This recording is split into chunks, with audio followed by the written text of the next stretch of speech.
성경 말씀 누가복음 24장 50절 말씀부터 53절 말씀까지 같이 봉독하도록 하십시다. 예수께서 저희를 데리고 베다니 앞까지 나아가사 손을 들어 저희에게 축복하시더니 축복하실 때에 저희를 떠나 하늘로 올리우시니 저희가 그에게 경배하고 큰 기쁨으로 예루살렘에 돌아가 늘 성전에 있어 하나님을 찬송하니라. 아멘. 우리 오늘 이 본문 말씀은 우리 성도들, 구원받은 성도들의 생활의 삶의 모습이 어떠해야 되는가 하는 것을 아주 간단하게 명확하게 교훈하시는 말씀입니다. 우리를 구원하신 예수님을 믿는 성도들의 모습이 여기 세 가지 우리 기록이 되어져 있죠. 첫째는 큰 기쁨이 있어야 된다는 겁니다. 두 번째는 늘 성전에 있어야 된다는 거죠. 세 번째는 하나님을 찬송하는 것. 이 세 가지가 우리가 구원받은 성도들의 생활에 본이 되는 것이라는 사실을 우리에게 교훈을 하시는 말씀입니다. 왜 그렇게 해석을 할 수 있느냐 하면 오늘 여기 제자들의 모습이 전혀 달라졌습니다. 완전히 바뀌어졌습니다. 예수님 성천하시는 모습을 보기 전까지는 두려워서 숨어 있었고 도망갔던 그런 모습들이었는데 예수님 성천하신 모습을 보고 그들의 모습이 완전히 바뀌어진 겁니다. 그러니까 옛사람과 새사람의 모습 비교해서 우리에게 교훈을 하시는 말씀입니다. 오늘 이 말씀을 중심으로 제자들이 삶이 왜 그렇게 바뀌어질 수 있었느냐는 겁니다. 또 구체적으로 우리가 기뻐해야 될 이유, 또 제자들의 그 성전에 있었던 그 의미, 이런 부분들 우리 말씀을 참고를 하면서 부활하신 예수님 우리도 확실히 믿고 우리의 삶에 이런 기쁨과 또 하나님 중심의 믿음의 열매가 맺혀지기를 원합니다. 오늘 여기 제자들의 모습을 보면 50절에 예수께서 저희를 데리고 베다니 앞까지 나가사 손을 들어 저희에게 축복하시더니 축복하실 때에 저희를 떠나 하늘로 올리우시니 제자들 보는 앞에서 예수님께서 성천에서 하늘로 올라가시게 된 겁니다. 그 모습의 의미가 무엇이겠습니까? 단순히 제자들에게 예수님이 부활하셨고 살았고 천국 성천하시는 모습을 보여준 그 의미가 뭐냐는 겁니다. 그 모습에 여러 가지 의미를 우리가 부여할 수 있을는지 모르겠는데 가장 중요한 것은 마지막 심판 후에 우리 성도들의 모습입니다. 예수님께서 우리 눈앞에서 성천에서 하늘로 올라가신 것처럼 우리도 예수님 재림하셔서 심판하시면 심판받고 우리는 어디로 갑니까? 천국으로 가는 거죠. 그 천국으로 가는 모습을 제자들에게 보여주셔서 구원의 완성을 우리에게 교훈하시는 겁니다. 구원받은 우리들의 삶의 마지막이 어디냐? 천국이라는 사실을 보여주시는 거죠. 그래서 제자들이 예수님 성천하시는 모습을 보고 구원의 확신을 가졌고 우리도 예수님처럼 천국 가겠구나. 그 산 소망이 그들의 마음속에 새겨질 때 기쁨이 넘쳤고 또 늘 성전에 있을 수 있었고 하나님께 찬양할 수 있는 그런 열매가 맺혔다는 겁니다.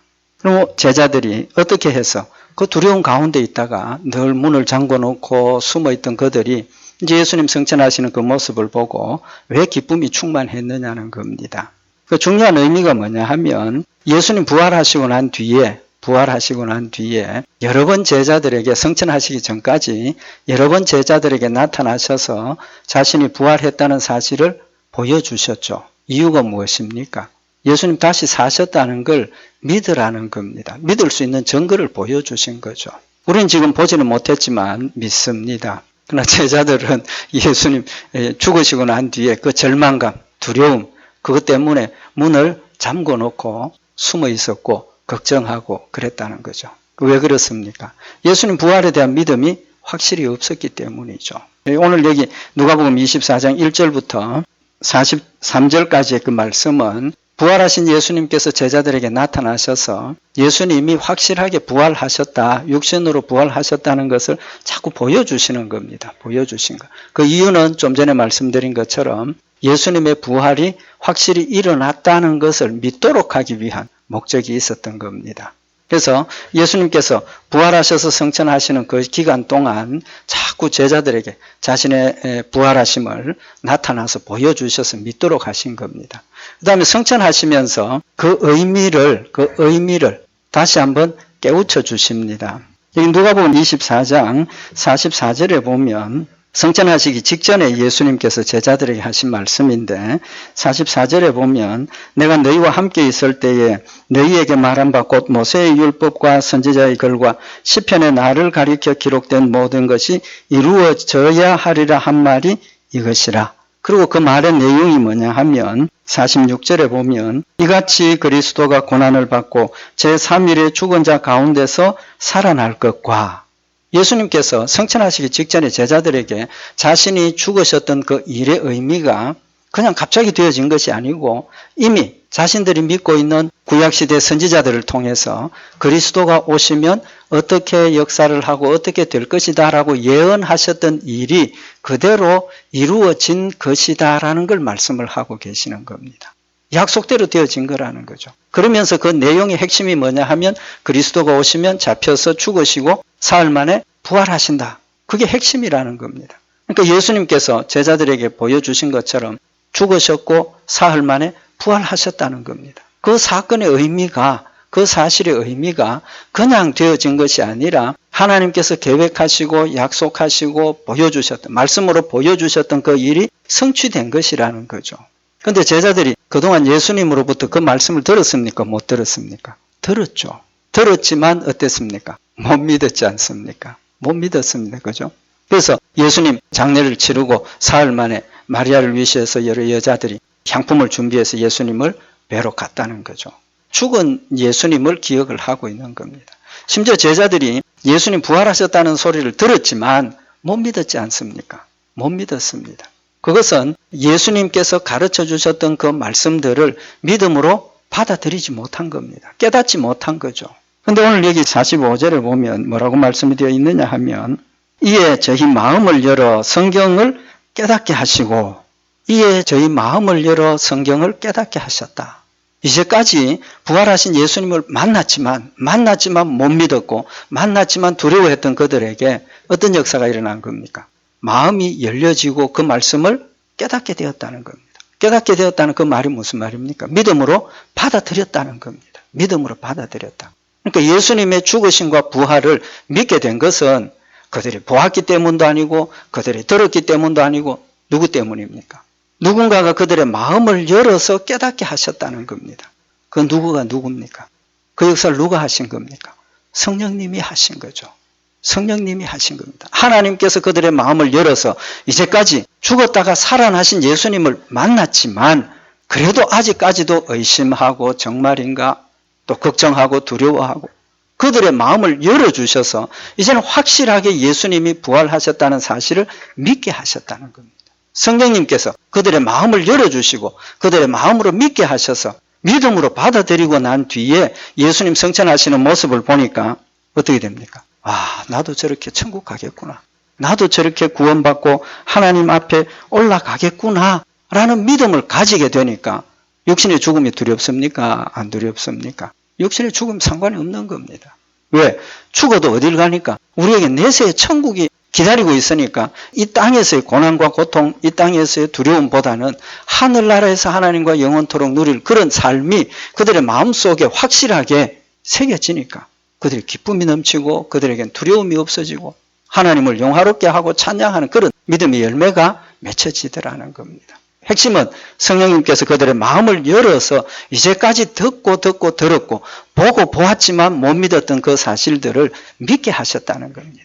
우리가 예수를 믿는 것은 우리가 예수를 믿기를 원하고 우리가 하나님의 자녀가 되기를 원하고 우리가 천국 가고 싶어서 믿어진 것이 아니라 하나님께서 성령으로 내 마음을 열어주셔서 우리의 영안을 밝혀주셔서 예수를 믿게 하셨다는 사실을 지금 우리에게 교훈을 하고 있는 겁니다. 두 번째로 여기 이 말씀 가운데 어떤 의미를 우리가 봐야 되느냐 하면 47절에 보면 예수님께서 그 구속의 역사를 설명을 하시면서 그리스도가 고난을 받고 제3일에 죽은 자 가운데서 살아날 것과 또 그의 이름으로 죄 사함을 얻게 하는 회개가 예루살렘으로부터 시작하여 모든 족속에게 전파될 것이 기록되었으니 여기 예수님께서 구속의 역사 또 제자들에게 예수를 믿게 하신 목적을 지금 설명을 하셨습니다. 예수님을 믿게 하신 이유가 뭐라고 그랬습니까? 47절에 또 그의 이름으로 죄 사함을 얻게 하는 회개가 예루살렘으로부터 시작하여 모든 족속에게 전파될 것이 기록되었다. 구약성경 선지자들을 통해서 메시아가 오시면 나를 대신해서 십자가에 못 박혀 죽으시고 부활하시고 그 다음에 그 복음이 예루살렘으로부터 땅끝까지 전파되는, 이방인들도 구원받는 축복의 문이 열렸다는 사실을 말씀을 하셨다는 겁니다. 그러니까 앞으로 너희가 그 일을 감당할 사역자라는 것도 말씀을 하시면서 여기 구원의 핵심을 예수님이 뭐라고 표현을 하셨습니까? 그의 이름으로 죄 사함을 얻게 하는 회개가. 우리가 구원은 뭐로 받습니까? 구원은 뭐로 받습니까? 믿음으로 받죠. 믿음으로 받습니다.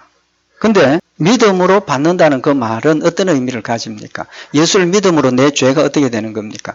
용서받았다는 걸 이야기를 하죠. 그래서 우리는 믿음과 용서를 자꾸 강조를 합니다. 사실은 구원에 대한 교리를 가르칠 때도 그렇고 또 그런 내용을 보면 믿음으로 내 죄가 용서받았다. 믿음으로 내 죄가 용서받았다. 꾸준히 그걸 강조를 하는 겁니다. 그런데 예수님 지금 뭐라고 말씀을 하십니까? 예수 그리스도의 이름을 믿음으로 죄 사함 받는 회개가 그랬습니다. 회개. 용서와 회개는 어떤 의미가 있습니까? 용서와 회개는 같은 겁니다. 사실은 어떻게 보면 연결되어 있죠. 그건 뗄 수 없는 겁니다. 회개하고 용서받고. 그러니까 회개의 결과가 용서입니다. 그 다음에 믿음으로 내 죄를 깨닫고 회개하고 그 다음에 용서받는 겁니다. 근데 우리는 믿음으로 용서받았다, 믿음으로 구원받았다 하고 자꾸 이야기를 해서 중간에 있는 그 과정이 뭡니까? 내 죄를 깨닫고 내가 죄인임을 깨닫고 회개하고 용서받는 그 내 죄를 깨닫고 내가 회개한다는 사실을 우리는 자꾸 좀 의도적인 건 아니지만 용서를 강조를 하다 보니까 그 회개에 대한 부분을 우리가 자꾸 넘겨가 그냥 지나쳐버리는, 가볍게 지나가는 그런 경향이 있다는 거죠. 오늘 여기 예수님께서 예수의 이름으로 용서받는 구원을 전하는 게 아니라 예수를 믿음으로 또 예수의 이름으로 회개하는 내용을 전파한다. 회개를 강조하고 있는 겁니다. 이 부분은 우리가 좀 돌아봐야 될 부분이라고 생각을 합니다. 저는 자주 우리가 회개에 대한 부분을 말씀을 드리는데 회개가 없으면 용서가 없습니다. 회개가 없으면 용서가 없습니다. 그래서 마지막 심판 때 하나님께서 각자가 심판대 앞에 서서 자기의 죄를 다 고한다라고 성경은 교훈을 하고 있습니다. 왜? 그게 회개니까. 내 죄를 인정하고 내 죄를 다 고백하고 그 다음에 회개하고 용서받는 겁니다. 그러면 내 죄를 다 기억합니까? 못합니까? 못하지 않습니까? 못합니다. 또 어떤 때는 내가 죄를 범해놓고 이게 죄인지 아닌지도 모르고 넘어가는 것도 있습니다. 그래서 우리는 살아있는 동안은 온전한 회개를 할 수가 없습니다. 사실은. 또 회개를 했으면 다시는 그 일을 안 해야 정상적인 회개가 끝이 나는 거죠. 도적질한 거 나 하나님 잘못했습니다. 용서해 주십시오. 도적질했습니다. 해놓고 또 도적질하면 어떻게 됩니까? 완벽한 회개가 아닌 겁니다. 그죠? 거짓말 해놓고 또 거짓말하면 그 죄를 자꾸 범하는 거니까 회개에서도 그걸로 끝나는 거지. 그 뒤에 그건 진정한 회개가 아니라는 거죠. 그래서 성경에서도 도적질한 사람은 정상적으로 회개를 하려면 어떻게 해야 된다 그랬습니까? 하나님께 죄를 용서함 받고 고백하고 용서함을 받고 그 다음 어떻게 해라 그랬습니까? 열심히 내 손으로 일을 해가지고 선한 일 하도록 하라고까지 말씀을 하시는 겁니다.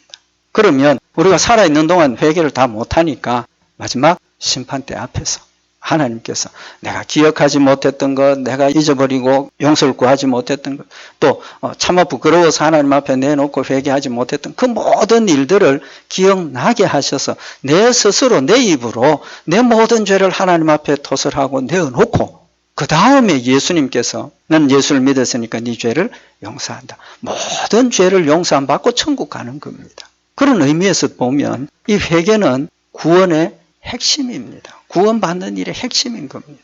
회개가 있어야 된다는 거죠. 그래서 예수님께서 용서를 말씀하시는 게 아니고 지금 회개를 말씀을 하시는 겁니다. 예수님의 공생의 첫 설교의 내용이 뭡니까? 회개하라 천국이 가까웠느니라.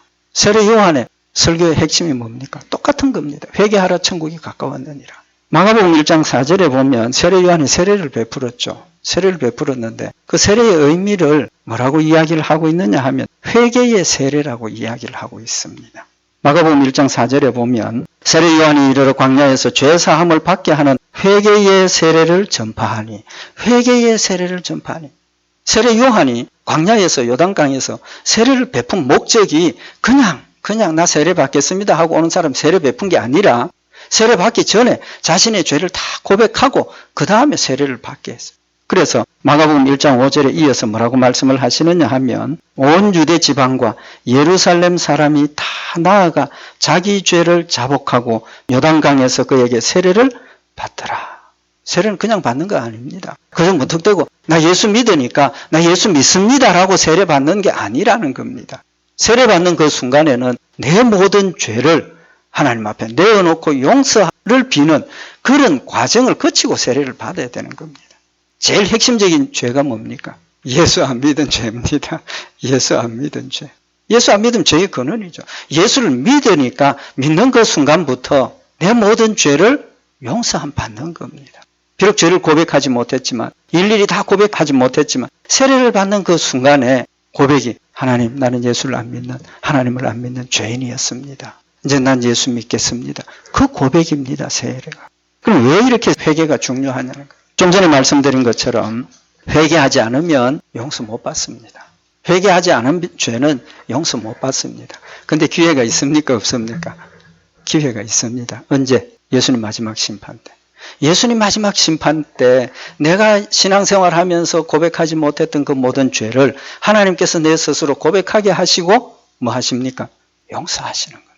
그러니까 내가 앞으로 지을 죄, 내가 지난 지은 죄 모두를 예수 믿음으로 용서받는다 하는 그 의미가 바로 그런 겁니다. 바로 그런 거예요.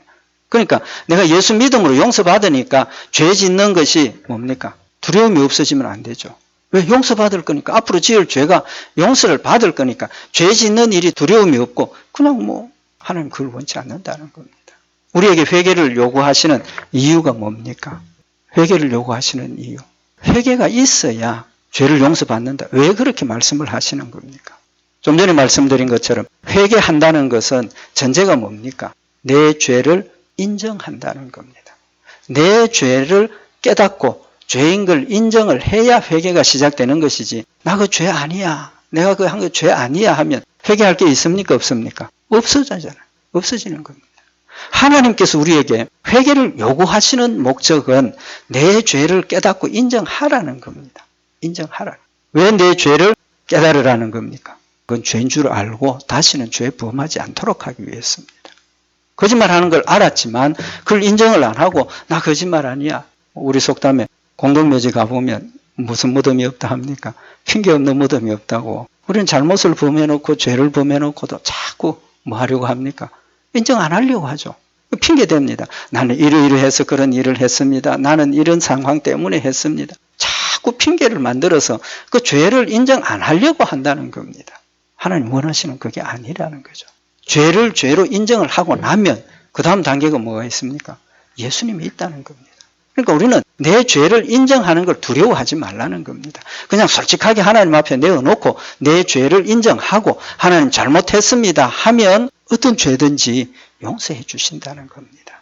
우리가 예수 믿고 난 이후에도 죄를 범하지 않습니까? 죄를 범합니다. 예수 믿는 그 순간부터 우리는 거룩한 백성으로 구별을 받았지만 아직도 우리 마음속에 육신의 욕심이 살아있고 세상의 것들이 우리를 유혹하고 있는 상황이기 때문에 우리는 넘어질 수밖에 없습니다. 넘어질 수밖에 없어요.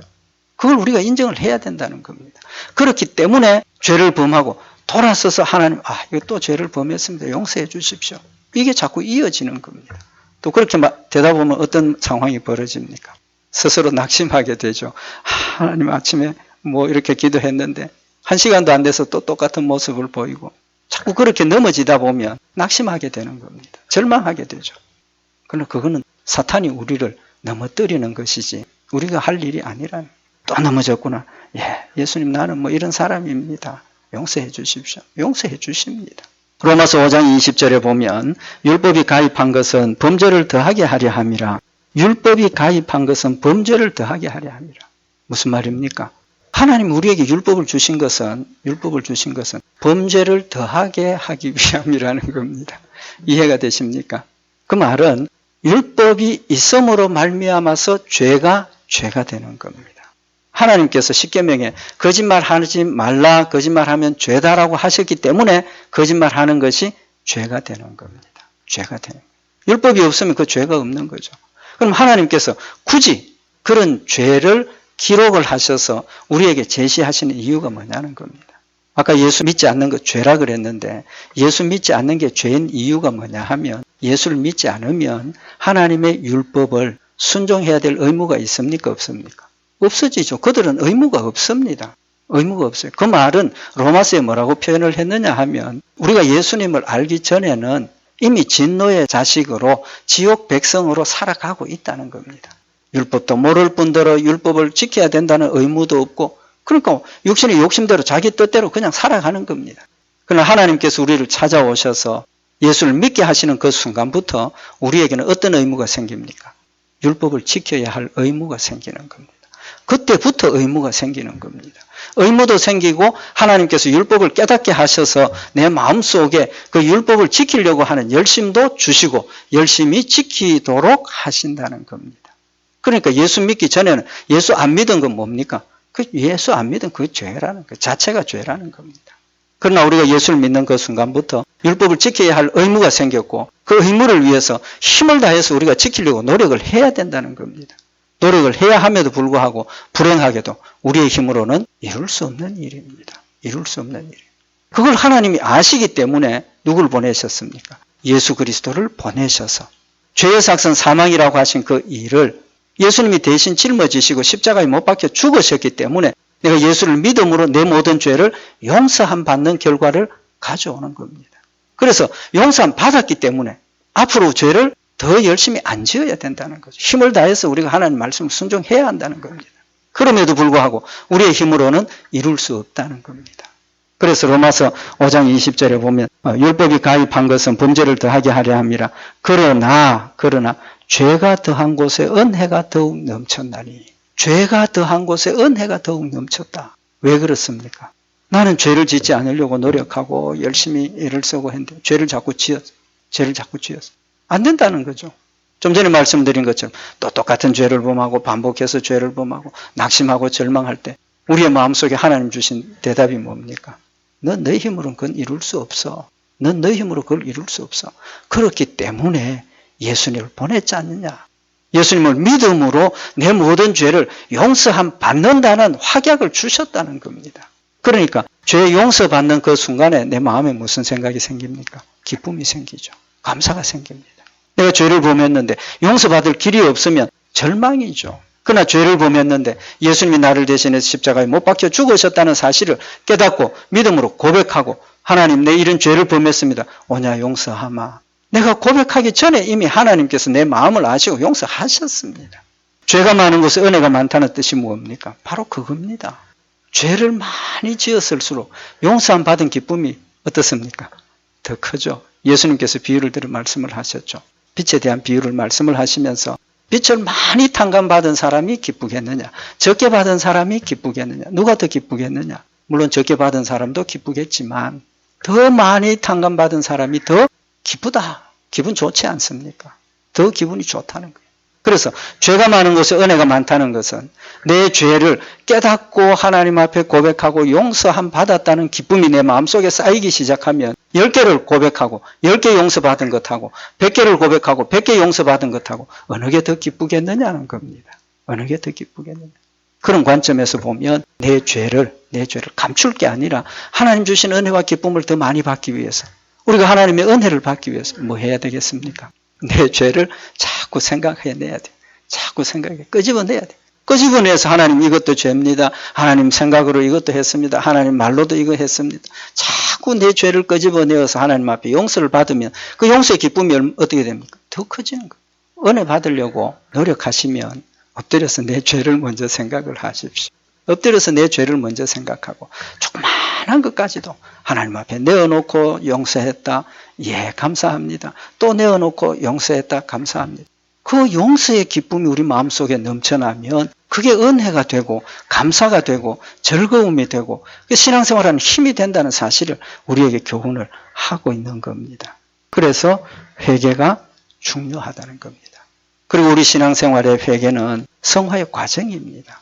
왜? 좀 전에 말씀드린 것처럼 우리는 계속해서 죄를 범할 수밖에 없지 않습니까? 죄를 계속해서 범할 때마다 계속해서 고백을 하면 우리의 모습이 점점 더 그리스도의 모습을 닮아가게 되어 있다는 겁니다. 닮아가게 되어 있다.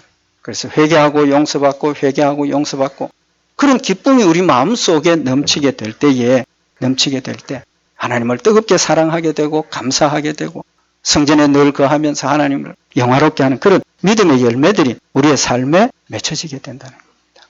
빌립보서 4장 4절에 뭐라고 말씀을 하셨습니까? 주 안에서 항상 기뻐하라. 내가 다시 말하노니 기뻐하라. 이 기뻐하라는 말씀의 의미가 뭡니까?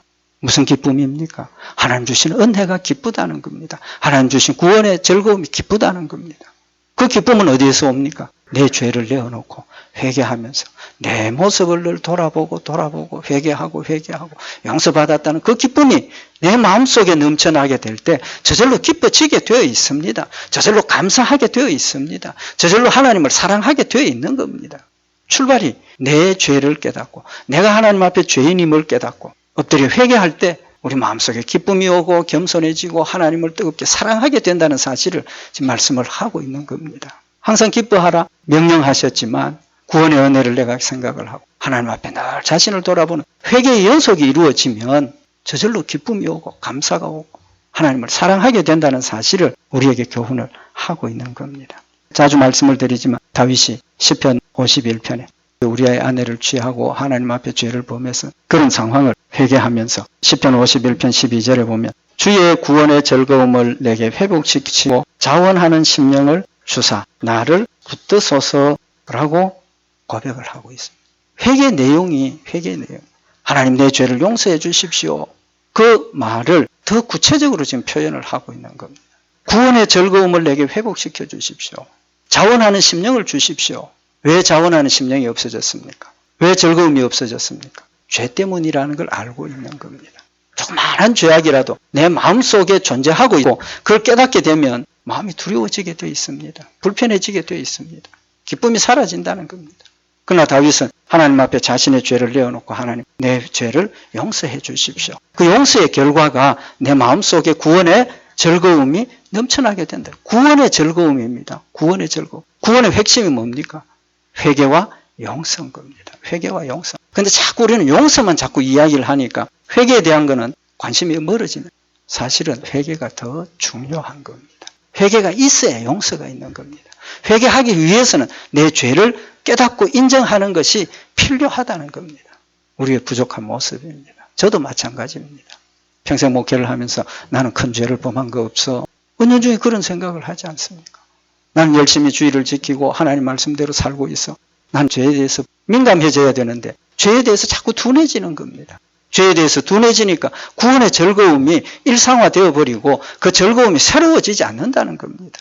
죄를 깨달을 때마다 구원의 즐거움이 새로워질 수 있는 겁니다. 왜? 예수 그리스도가 내 죄를 대신해서 십자가에 못 박혀 죽으셨다는 그 사실을 내 마음에 다시 한번 자각하게 되고 그 귀함이, 그 사랑이 내 마음속에 넘쳐지게 되니까 조그마한 죄를 고백을 하더라도 그 구원의 즐거움이 내 마음속에 충만하게 되고 그것 때문에 하나님을 사랑하게 되고 예수님을 찾게 되고 기쁨이 넘치게 되는 그런 열매가 있다는 사실을 지금 우리에게 교훈을 하고 있는 말씀입니다. 사도 바울이 마지막에 뭐라고 고백을 합니까? 나는 죄인 중에 괴수로다. 나는 죄인 중에 괴수로다. 왜 그런 고백이 나오느냐는 겁니다. 그의 마음속에 구원의 즐거움이 있기 때문에 구원의 축복이 그에게 있기 때문에 그런 고백이 나오는 겁니다. 우리 오늘 예수님의 성천을 바라보는 제자들이 왜 기쁨이 넘쳤는가? 왜 기쁨이 넘쳤는가? 하나님께서 주신 회개의 축복이 그들에게 있었기 때문에 우리 다시 한번 이 말씀을 마음에 새겨서 우리는 순간순간 자신을 돌아보고 하나님 앞에 회개하고 구원의 즐거움이 충만하는 우리 복된 성도들이 되셔서 하나님을 사랑하고 하나님을 의지하고 승리하는 복된 성도들 되시기를 바랍니다. 기도드리십시다. 성천하신 예수님을 바라보면서 구원의 즐거움이 충만했고 담대한 모습으로 변화되어서 그들의 삶이 하나님을 영화롭게 하며 맡겨주신 복음 사역을 끝까지 잘 감당하여서 땅끝까지 복음이 전파되는 놀라운 역사를 감당한 우리 제자들의 모습을 다시 한번 마음에 새기는 시간이 되게 하시고 하나님 주신 이 구원의 즐거움이 우리 마음속에 충만하게 하셔서 하나님을 뜨겁게 사랑하며 항상 기뻐하고 범사에 감사하며 쉬지 않고 기도하며 주를 따라가는 저희들 되도록 주님 축복하여 주시옵소서. 늘 함께 하시고 지키실 줄 믿고 감사드리오며 우리 주 예수 그리스도의 이름으로 기도드리옵나이다. 아멘.